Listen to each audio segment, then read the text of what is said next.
Hello friends, welcome to our new video lesson. Today I am going to discuss about the modal auxiliary would. Would is a versatile modal auxiliary verb that is used in various ways in conversational language. Would এমন একটা modal auxiliary verb যেটা কিনা আমাদের conversational language অর্থাৎ spoken ইংলিশে আমরা অনেকভাবে ব্যবহার করি। তো আজকে আমি সেই would-এর 10টি ব্যবহার জানাবো কিভাবে আমরা 10 ভাবে স্পোকেন ইংলিশে উডকে ব্যবহার করে থাকি।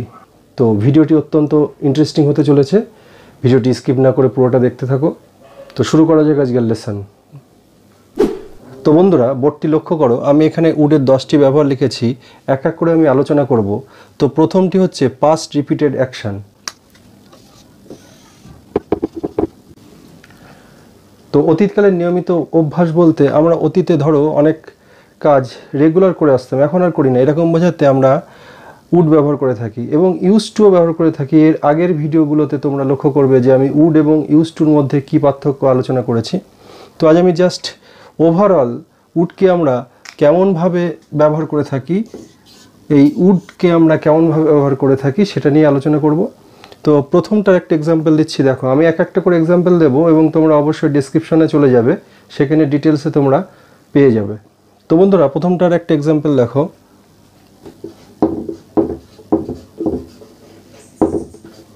তো বন্ধুরা দেখো, পাস্ট রিপিটেড অ্যাকশন অতীতকালের নিয়মিত অভ্যাস বোঝাতে আমরা এরকম ধরনের সেন্টেন্স ব্যবহার করে থাকি। Every Saturday we would go to the park for a walk, অর্থাৎ প্রতি শনিবার আমরা পার্কে যেতাম হাঁটার জন্য। তো এখন আর যাই না, কিন্তু এখানে একটা জিনিস মনে রাখবে যে উডে আমরা যে কাজটা বলি সেই কাজটার মধ্যে কিছুটা গ্যাপ থাকে, অর্থাৎ নিয়মিত আমরা সেই কাজটা করি না, সামান্য গ্যাপ থাকে। যেমন ইউজ টুতে যে কাজটা নিয়মিত বোঝায়, আর উডেও সেটা রিপিটেড অ্যাকশন হলেও তার মধ্যে কিছু অফডে থাকতে পারে। নেক্সট চলে এসো পোলাইট রিকোয়েস্ট অ্যান্ড অফার্স। তো পোলাইট রিকোয়েস্ট অ্যান্ড অফার্স বলতে আমরা যেটা বুঝি সেটা হচ্ছে আমরা যদি কাউকে বিনীত অনুরোধ করি এবং কাউকে কিছু অফার করি, বিনীত অনুরোধ প্রকাশ করে থাকি। তো এরও একটা এক্সাম্পল দেখো, would you like a cup of tea, would you like a cup of tea, অর্থাৎ তুমি কি এক কাপ চা খাবে। তো দেখো এখানে একটা বিনীত অনুরোধ প্রকাশ করছে এবং এটা কিন্তু আমি উড এবং ক্যানের মধ্যে একটা পার্থক্য এর আগে তোমাদেরকে বুঝিয়েছিলাম। উড নর্মালি আমরা একটা ফর্মাল রিকোয়েস্ট করে থাকি, তো এই রিকোয়েস্ট হচ্ছে ফর্মাল।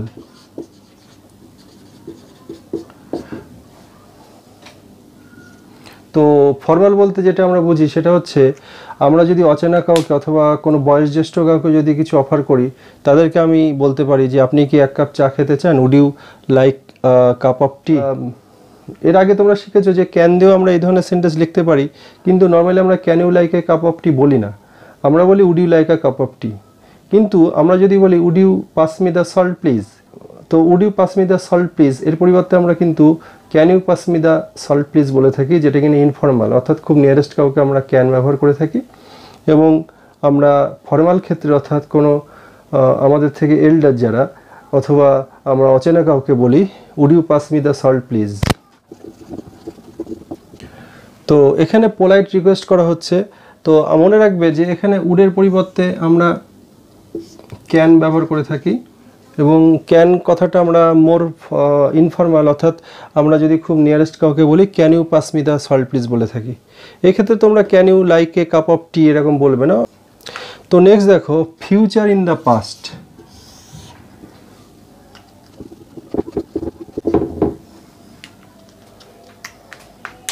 তো দেখো অনেক সময় আমাদের অতীতকালের ভবিষ্যৎ বোঝানোর প্রয়োজন পড়ে, অর্থাৎ অতীতে কোনো একটা কাজ ভবিষ্যতে হয়েছিল এরকম বোঝাতে গিয়ে আমাদের উডের ব্যবহার করতে হয়। তো একটা সেন্টেন্স দেখো, তাহলে তোমরা খুব সহজেই বিষয়টি বুঝতে পারবে।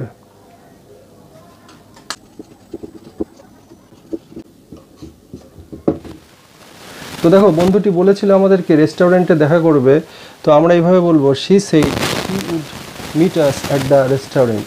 তো আমরা যখন ভবিষ্যতে কোনো একটা কাজ হবে, অতীতে সেটা আগের থেকে বলে রাখি, সেই ক্ষেত্রে আমরা এই ধরনের সেন্টেন্স ব্যবহার করে থাকি। এটাই হচ্ছে ফিউচার ইন দ্য পাস্ট। তো নেক্সট দেখো কন্ডিশনাল সেন্টেন্সের সেকেন্ড, অর্থাৎ এটা সেকেন্ড টাইপের কন্ডিশনাল সেন্টেন্সেস। কন্ডিশনাল সেন্টেন্সেস অনেক রকম হয়, তার মধ্যে আমাদের দ্বিতীয় রকম যে কন্ডিশনাল সেন্টেন্স থাকে সেটা। এর জন্য তোমাদের কন্ডিশনাল বিষয়টা শিখতে হবে। কন্ডিশনাল মানে আর কিছুই না, আমি খুব সংক্ষেপে বলি। কন্ডিশনাল এর অর্থ হচ্ছে একটা শর্ত, একটা ইফ ক্লজ থাকবে এবং তার একটা রেজাল্ট থাকবে। অর্থাৎ কোনো একটা শর্ত দেওয়া হবে যে এইটার জন্য ওইটা হবে, তো এটা করেছো আর তার একটা রেজাল্ট হবে, এটার জন্য আমরা এই কন্ডিশনাল সেন্টেন্স ব্যবহার করি। সেকেন্ড যে কন্ডিশনাল সেন্টেন্স তাতে আমরা উড ব্যবহার করে থাকি। তো এক্সাম্পল দেখো, খুব সহজেই তোমরা বুঝতে পারবে।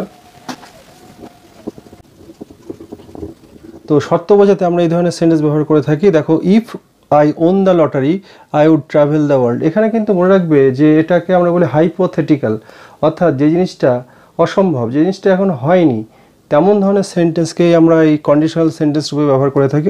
If I won the lottery, lottery আমি জিতিনি, যদি জিততাম। তো এরকম ধরনের হাইপোথেটিক্যাল কন্ডিশন, অর্থাৎ কিনা যে জিনিসটা অসম্ভব, যে জিনিসটা ইম্পসিবল, সেরকম একটা ব্যাপারকে আমরা এরকম কন্ডিশনাল সেন্টেন্স হিসেবে ব্যবহার করে থাকি। If I won the lottery I would travel the world. যদি আমি লটারি জিততাম তাহলে আমি সারা পৃথিবী ভ্রমণ করতাম। এই জিততাম, করতাম, এরকম ধরনের ক্ষেত্রে আমরা উড ব্যবহার করে থাকি। তো তোমরা নিশ্চয়ই কন্ডিশনালের ব্যাপারটা বুঝেছো। নেক্সট চলে এসো পোলাইট বা ডিরেক্ট কোশ্চেন্স। পোলাইট বা ডিরেক্ট কোশ্চেন্স বলতে যেটা বোঝায় সেটা হচ্ছে যেটা আমরা ডিরেক্টলি একটা প্রশ্ন করে থাকি খুব বিনীতভাবে, সেই বিনীতভাবে সরাসরি প্রশ্ন করার জন্য আমরা এই উডের ব্যবহার করে থাকি।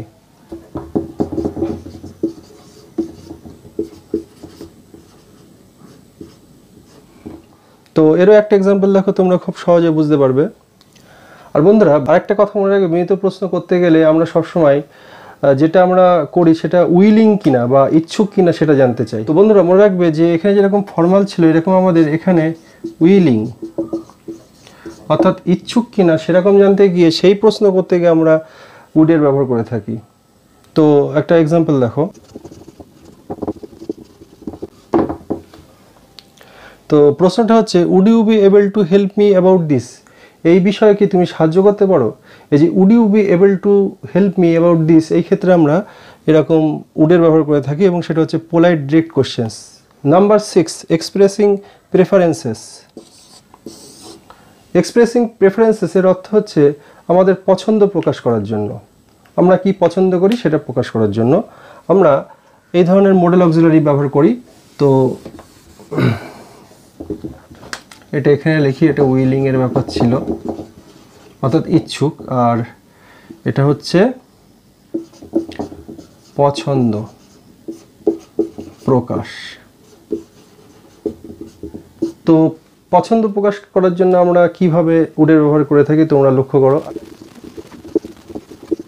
তো I would prefer to go to the beach rather than mountain, অর্থাৎ আমি সমুদ্র সৈকতে যাওয়া পছন্দ করব কোনো একটা পাহাড়ে যাওয়ার থেকে। অর্থাৎ আমাদের কোনো ভ্রমণের করার সময় ইচ্ছা অনিচ্ছার যে একটা প্রেফারেন্স, সেই প্রেফারেন্স প্রকাশ করার জন্য আমরা আই উড প্রেফার এই ধরনের সেন্টেন্স ব্যবহার করে থাকি। নেক্সট দেখো, অফারিং অ্যাডভাইস অর সাজেশনস, অর্থাৎ কোনো উপদেশ বা পূর্বাভাস। তো এরও একটা এক্সাম্পল দেখো।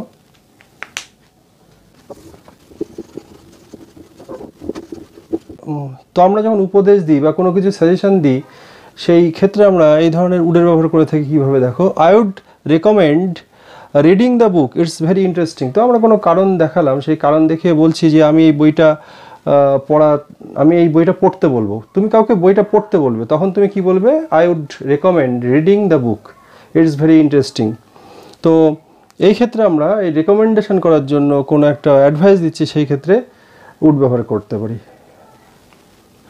I would advise you don't run in the sun. I would advise you remain inside. I would advise you to keep silence. তো এই ধরনের I would advise, I would recommend এর ক্ষেত্রে আমরা এই উডের ব্যবহার করে থাকি। তো নেক্সট দেখো, নাম্বার 8, ইনডিরেক্ট স্পিচ। অর্থাৎ যখন আমরা ন্যারেশন করি তার ইনডিরেক্ট স্পিচে আমরা এই উডের ব্যবহার করে থাকি। তো তোমরা জানো উইল চেঞ্জ হয়ে উড হয়। এর আগের লেসনে আমি এই বিষয়টি নিয়ে ডিসকাস করেছিলাম, তো আজকে আরেকটা এক্সাম্পল দিই, তোমরা সহজে বুঝতে পারবে। তো ইনডিরেক্ট স্পিচ বলতে আমরা যেটা বুঝি সেটা হচ্ছে কর্মবাচ্য, অর্থাৎ কিনা কোটেশনের মধ্যে যে কথাগুলো থাকে সেই কথা যদি কেউ শুনে অন্য কাউকে বলে সেটাকে আমরা কর্মবাচ্য বলে থাকি।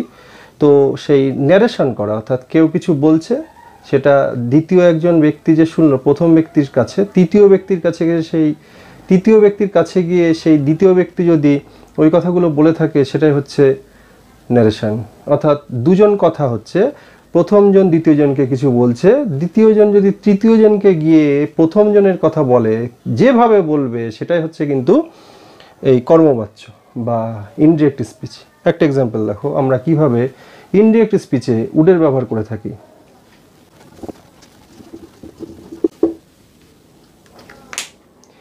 He said he would call me later, সে বলেছিল যে সে আমাকে কল করবে।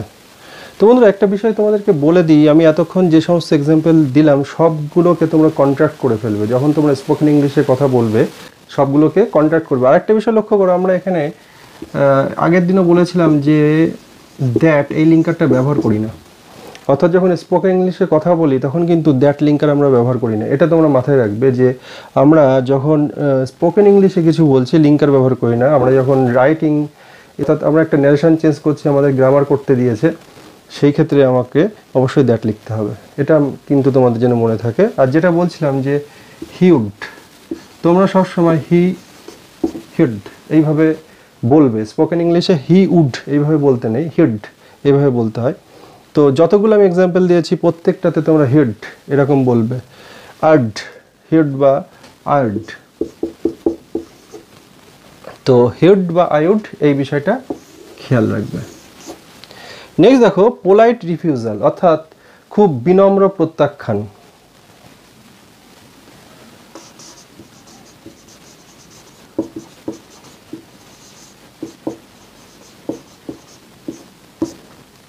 খুব বিনীতভাবে আমরা যদি কোনো রিফিউজ করি তখনও কিন্তু আমরা উডের ব্যবহার করি।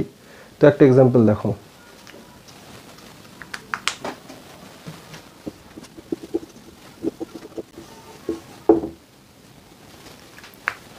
ধরো তোমাকে কেউ ইনভিটেশন করেছে তোমাকে বাই ফোন কল করে, তো সেই ক্ষেত্রে তুমি তাকে বলতে পারো I'd love to but I am busy that day, অর্থাৎ আমি যেতে গেলে আমার খুব ভালো লাগতো কিন্তু আমি খুব ব্যস্ত থাকবো ওই দিন। এই যে এটা পোলাইট রিফিউজাল, তুমি প্রত্যাখ্যান করছো, তুমি যাবে না, সরাসরি বলবে না যে না আমি যাবো না, আই ডোন্ট গো, তা না, তুমি সেটা পোলাইটলি রিফিউজ করছো যে I would love to but I am busy that day. এরকম পোলাইট রিফিউজাল বোঝালে আমরা উডের ব্যবহার করে থাকি। নেক্সট দেখো এক্সপ্রেশনস অফ ডিজায়ার্স, অর্থাৎ যদি কোনো ইচ্ছা প্রকাশ করে থাকো তখন আমরা উড ব্যবহার করে থাকি।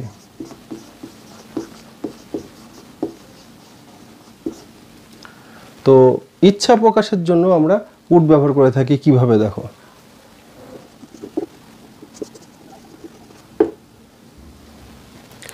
তো I'd love to visit Paris someday, অর্থাৎ প্যারিসে আমার খুব যাওয়ার ইচ্ছা, এটা ডিজায়ার, মনের ইচ্ছা।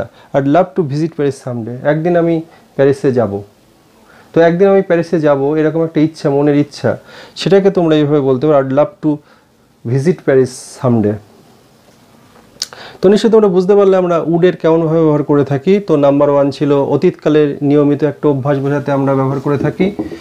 নাম্বার 2 ছিল পোলাইট রিকোয়েস্ট অ্যান্ড অফার্স, অর্থাৎ বিনীত অনুরোধ প্রকাশ করার জন্য। নাম্বার 3 অতীতকালের ভবিষ্যৎ বোঝানোর জন্য, future in the past. Number 4 কোনো সত্য বোঝানোর জন্য আমরা ব্যবহার করে থাকি। নাম্বার 5 বিনীত প্রশ্ন করার জন্য। নাম্বার 6 পছন্দ প্রকাশ করার জন্য। নাম্বার 7 আমরা কখনো যদি উপদেশ দিই বা পূর্বাভাস দিই সেটার জন্য। নাম্বার 8 কর্মবাচ্যে। নাম্বার 9 বিনম্র প্রত্যাখ্যান করার জন্য। এবং নাম্বার 10 ইচ্ছা প্রকাশ করার জন্য আমরা উডের ব্যবহার করে থাকি। তো এই 10টা ইউজ আছে উডের। তো আশা করি তোমরা বুঝতে পেরেছো লেসনটা। তো ভিডিওটি শেষ পর্যন্ত দেখতে থাকার জন্য অজস্র ধন্যবাদ। তো তোমরা উড দিয়ে এই ধরনের এক্সপ্রেশনস বাড়িতে প্র্যাকটিস করতে থাকো, এবং তোমরা আরও কিছু এক্সপ্রেশন জানা থাকলে অবশ্যই কমেন্ট বক্সে লিখে জানাও। যদি কোনো সমস্যা থাকে সেন্টেন্সগুলোতে অবশ্যই আমি কারেকশন করে দেবো। আরও একটা কথা বলে রাখি, তোমরা কখনোই কিন্তু ট্রান্সলেশন মেথডে ইংরাজি শিখবে না। Don't translate your mother tongue to English, try to think in English, try to speak in English, then try to translate it to your mother tongue. অর্থাৎ নিজের মাতৃভাষা থেকে ইংরেজিতে অনুবাদ করার চেষ্টা করো না, ইংরাজিতে ভাবো, ইংরাজি শিখে, অবশ্যই ইংরেজি শেখার পরে তোমাকে ভাবতে হবে এবং তারপরে সেটাকে অবশ্যই মাদার টাঙে তোমরা পরিবর্তিত করে ভাবার চেষ্টা করো যে আচ্ছা এই ইংরেজিটার বাংলা কী, কনটেক্সট থেকে অবশ্যই তোমরা সেটা জানতে পারবে। তার জন্য অবশ্যই দরকার রেগুলার প্র্যাকটিস এবং রিডিং। রিড মোর, থিঙ্ক মোর। তো আজ এই পর্যন্ত। Stay tuned with me for more videos like this.